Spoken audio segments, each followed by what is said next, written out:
Hi everyone, it's Miss Chloe here. Welcome back to my Flosstube channel today. I would like to do something a bit different to what I have been doing. I've been alerted recently to the tags that people do for their videos, and the first one that I've been given to do is the Know Your Needleworker tag.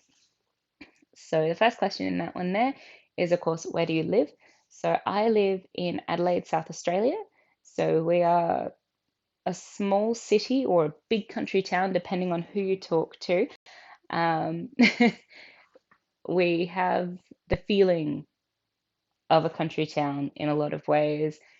It's less than 6 degrees of separation. Everyone seems to know everything about everyone else and what's going on in their lives, um, which can be a lot to deal with sometimes, but is also really nice to have. It's that warm community feeling, but we still get a lot of things that country towns don't get. So we have, the bigger shopping malls and a few other bits and pieces like that. And we get the musicals and all sorts of stuff and concerts that come down that you just don't get a lot of in a lot of other places that have the small country town feeling. So I think that's really cool. I quite enjoy living here at the moment. So the second question is, what do I do for a living? So at the moment, I am an account executive for the country's newspapers. Um, it's a bit like admin work. So I get a lot of forms and stuff, and I have to organize the details from them and fill them out into our computing system to make sure things run on time and everyone gets what they've paid for. The third question is, do you have any children?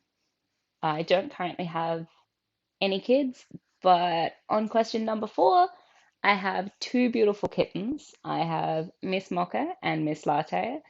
They are 1.5 and 2, respectively.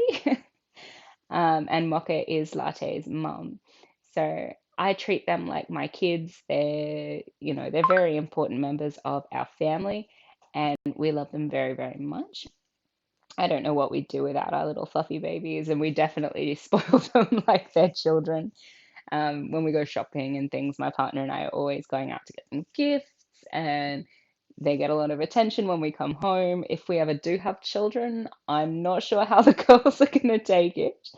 Um, it could be a very, very interesting time, because Latte is very much treated like the baby of the family, being that she's the youngest. She's always talked to and picked up and carried around with her fluffy little ways, and she can get away with murder because she's just so cute.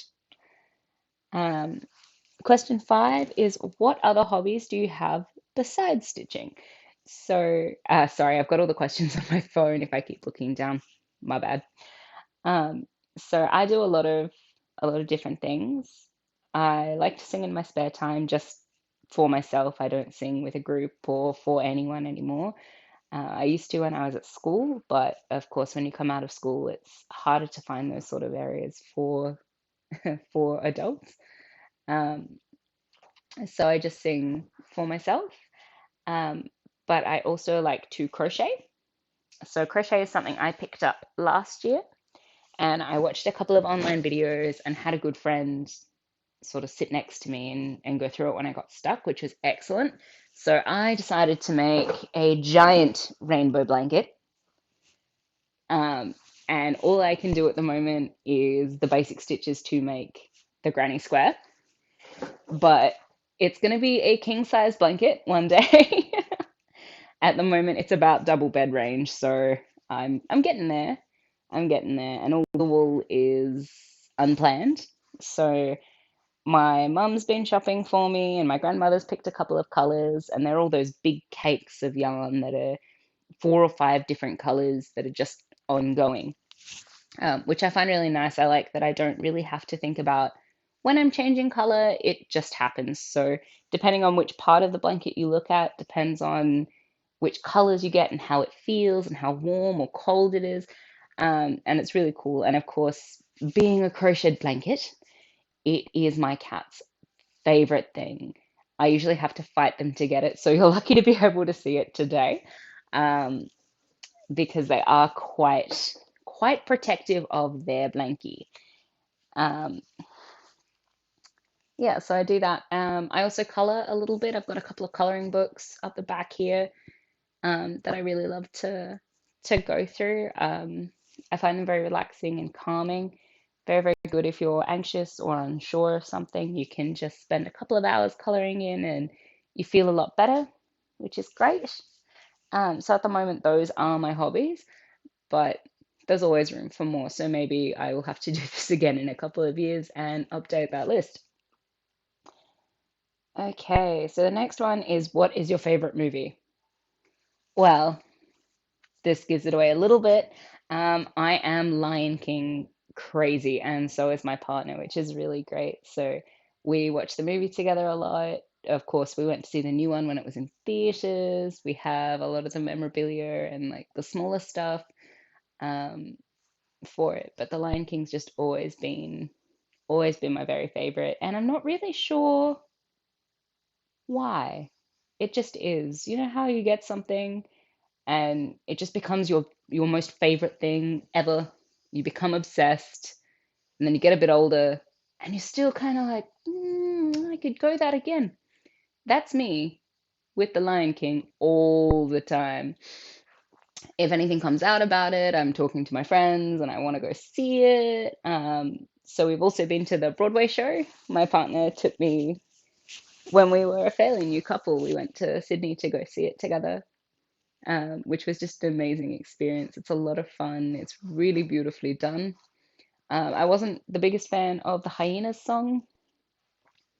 That was the only thing that I thought was a little bit iffy, but everything else is beautiful and perfect. So if you get the chance to see it, I highly recommend going to see it.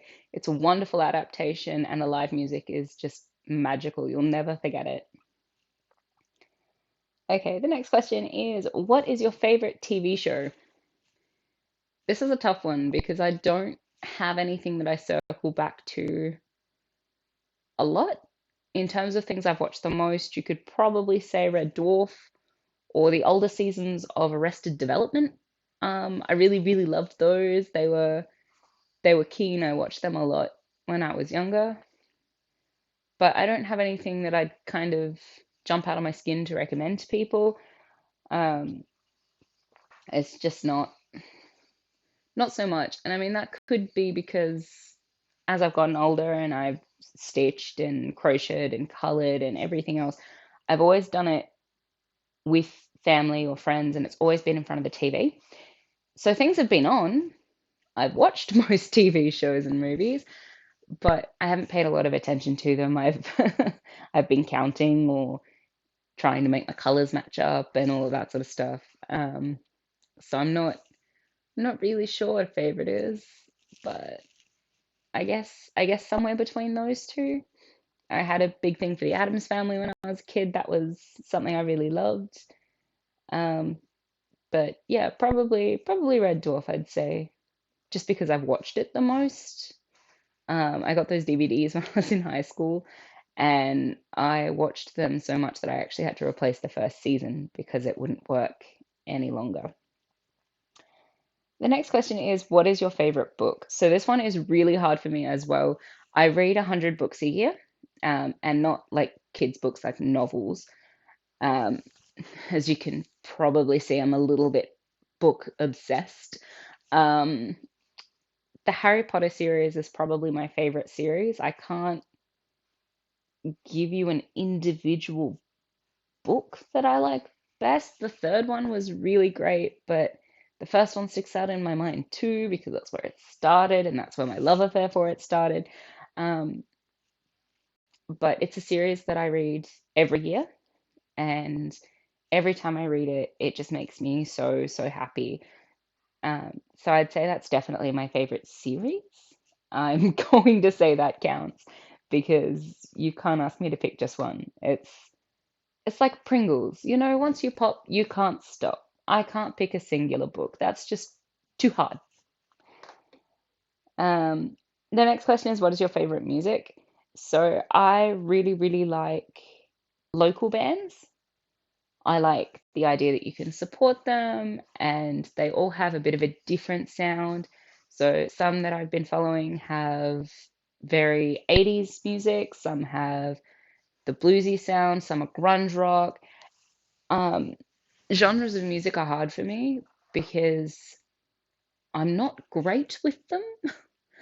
Um, so I know a lot about jazz and I know about swing music and I know about opera and classics because that's what I was trained to do. Um, whereas I wasn't trained for a lot of the others, so I don't know a lot about them. I'm one of those people you can turn on the radio and I will sing along to whatever is going. It doesn't really matter what it is, it just has to have lyrics, and even then sometimes not, as I'm sure my husband could tell you. I tend to make up songs about what is going on in my life and I will sing them to the tune of what's on my radio. So it doesn't really matter to me. I really like to have a lot of variety in my music. My tastes are very, very eclectic. Because of that, um, I guess I just find something in every piece of music that's been played for me. I can't actually pinpoint music that I don't like either. It's, I think music is a real gift. To me, it just makes me happy and it doesn't need to be anything specific. So sorry, my answers are a bit fob offy for these last few. Um, but it's hard when you don't really have strong connections to things, or you have too many strong connections to things to be able to pick. And that's kind of where I sit with a lot of these. So the last question in the Know Your Needleworker Flosstube tag is, what is one word that best describes you? I would probably say indecisive or chaotic. I have a lot of trouble making decisions about things, um, just because I can't ever decide if I want to do one thing or the other more. Um, so I usually end up talking to my partner or my friends and saying, "Hey, no context, one or two," and whichever one they pick, I'll go do. Um, my best friend Fliss isn't great with decisions either. We often fight over it when we have to be together. So we get together and we have to make a decision, and you've got to speak first. Because if you speak first, you can give options that you're thinking about, and the other person has to pick because they didn't give the options. So that's what we do. That's what we do, and it's a little bit ridiculous, but it works really well for us. Um, and chaotic because I'm always on the move. There's always something to do. There's always something else to try. I always just want to get out there and do 100 different things at once. It's a little bit overwhelming in my head sometimes. Like I'll be halfway through one thing and then I'll just whoop, because it seems like a great idea. So I'll go off and run away and do the other thing. Um, which is how I've ended up with so many clashing hobbies that I can't do at the same time, unfortunately. So, for instance, at the moment, I have a big list of things that I do every day, regardless of what they are. So, I've got my walking, so I do 10,000 steps a day up on my Fitbit.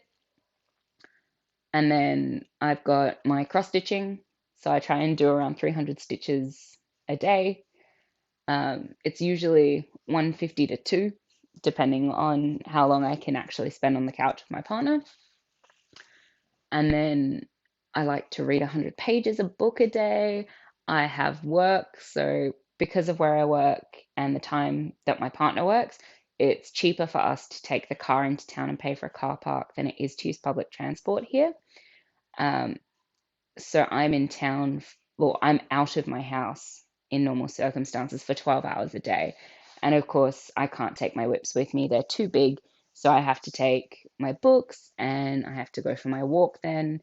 And then I have to come home and try and fit everything else in on top of housework and working full time. And my life's a little bit of a mess because of it. I try and fit 29 hours worth of things into a 24-hour day. And sometimes it works, sometimes it doesn't.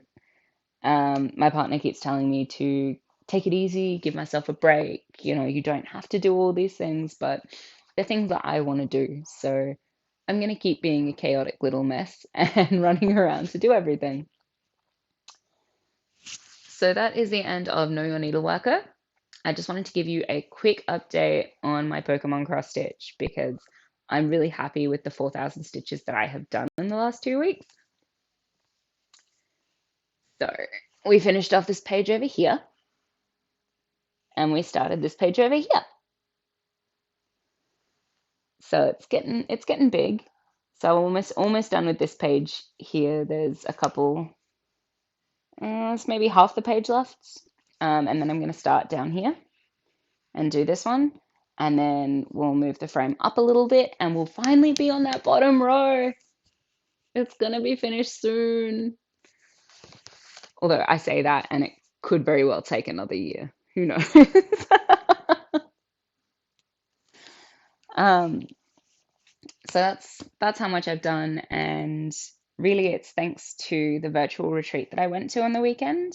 So for those who don't know, there was a retreat held on the weekend through a Facebook group, the Show Me Retreat 2020, with Lara and Katie, and that was just amazing. It was so much fun. So I've never been able to go to a retreat because I can't just leave my job and go overseas, and I can't get a lot of time off. But because of COVID, the girls were really wonderful, and this year they did their retreat online so that people wouldn't miss out. And with my retreat in a box, I also got a pass to the online retreat, which meant I got to join the group. It was a lot of fun. We played a couple games, stash dives and bingo and treasure hunts, which were really, really cool. So instead of saying bingo, you said chart, and you had all the numbers that were crossed off in different ways. I think we did a couple of normal bingos, and then there were a couple that were things like blackout or the cross that you have to make the picture of and things like that, which was a lot of fun. It was really cool. I wasn't great at stash dive. Unfortunately, my stash isn't very big right now, so I just didn't have the items in there to be able to participate in that one. But it was really cool to look through what everyone else had, and it definitely gave me a bit of a shopping list. You all enabled me. It's all your fault when I spend all my paycheck on cross stitching supplies. Um, so that was really cool. And of course, they had virtual stitching rooms. So we used Facebook Messenger and we could just log into the calls and we sat and stitched. So I got to meet a lot of really lovely ladies, um, some of whom I've been following for a while online. And it was just really cool to be able to chat to them and to see everybody's work. And yeah, that was a lot of fun. So I am, being in Australia, I'm still waiting on my stash box to come in from that one. But when I do get it, of course, there will be an unboxing video. It will be late, but you'll get the idea for next year. Anyway, I think that's everything that I've done this week or this past 2 weeks. Um, Thanks very much for watching. I hope you have a good day. Bye.